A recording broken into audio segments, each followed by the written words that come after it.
All right, let's talk about the discovery of Otzi the Iceman, because it's really one of the craziest discoveries of all time. Otzi the Iceman is an over 5,000-year-old ice mummy from the Italian Alps. Otzi was found by two German hikers who were basically hiking on the border between northern Italy and Austria. It's kind of by the city of Bolzano, if you know where that is, but it's a really beautiful place. And they found him frozen in a glacier.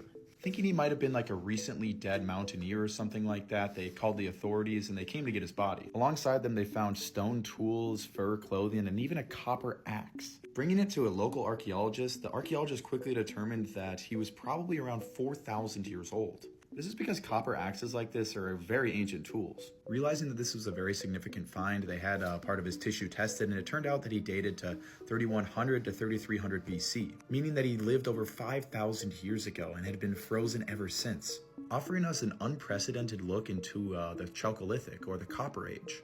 So it's called the Chalcolithic because he had both a copper axe and a bunch of stone tools with him. And the process of finding copper ore, mining it, refining it, pouring it into a usable tool is a very time-intensive process, probably making these tools very valuable during Otzi's lifetime.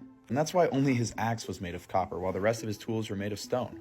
Stone isn't particularly rare in Europe, especially where Otzi lived, and that's why most of his tools were made of it. He had with him a stone knife, two stone arrowheads that were hafted in place, and then this little piece of stone that was used for making holes in leather probably, and then also this blade right here that was probably used for cutting some things and cleaning hides and pretty much just anything. But it was his copper axe that was still hafted in place that was of particular interest. This is because we don't often get to see how these tools were actually hafted in place. We just get left with the tools. So it was really amazing to see how he made an axe out of a tree that naturally turned into this weird like 45-degree angle. It's really hard to find trees like this, and I'm still looking for one.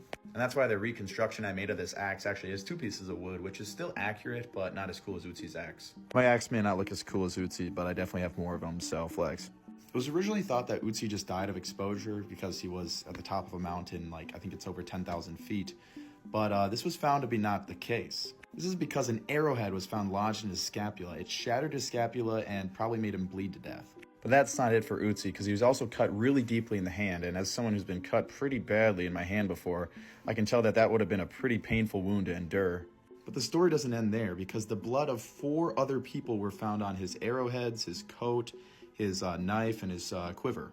We don't know what happened to Otzi in his final days, but he was in some kind of violent brawl, and he ended up on the top of a mountain and bled out. You know, maybe Otzi was a horrible person and he deserved his fate, or maybe he was a victim, who knows. But we do know that he changed our understanding of the Chalcolithic, or Copper Age, and is one of the greatest discoveries of all time. Go check out my channel to learn more about prehistory. It's called North02, and check out my recent videos.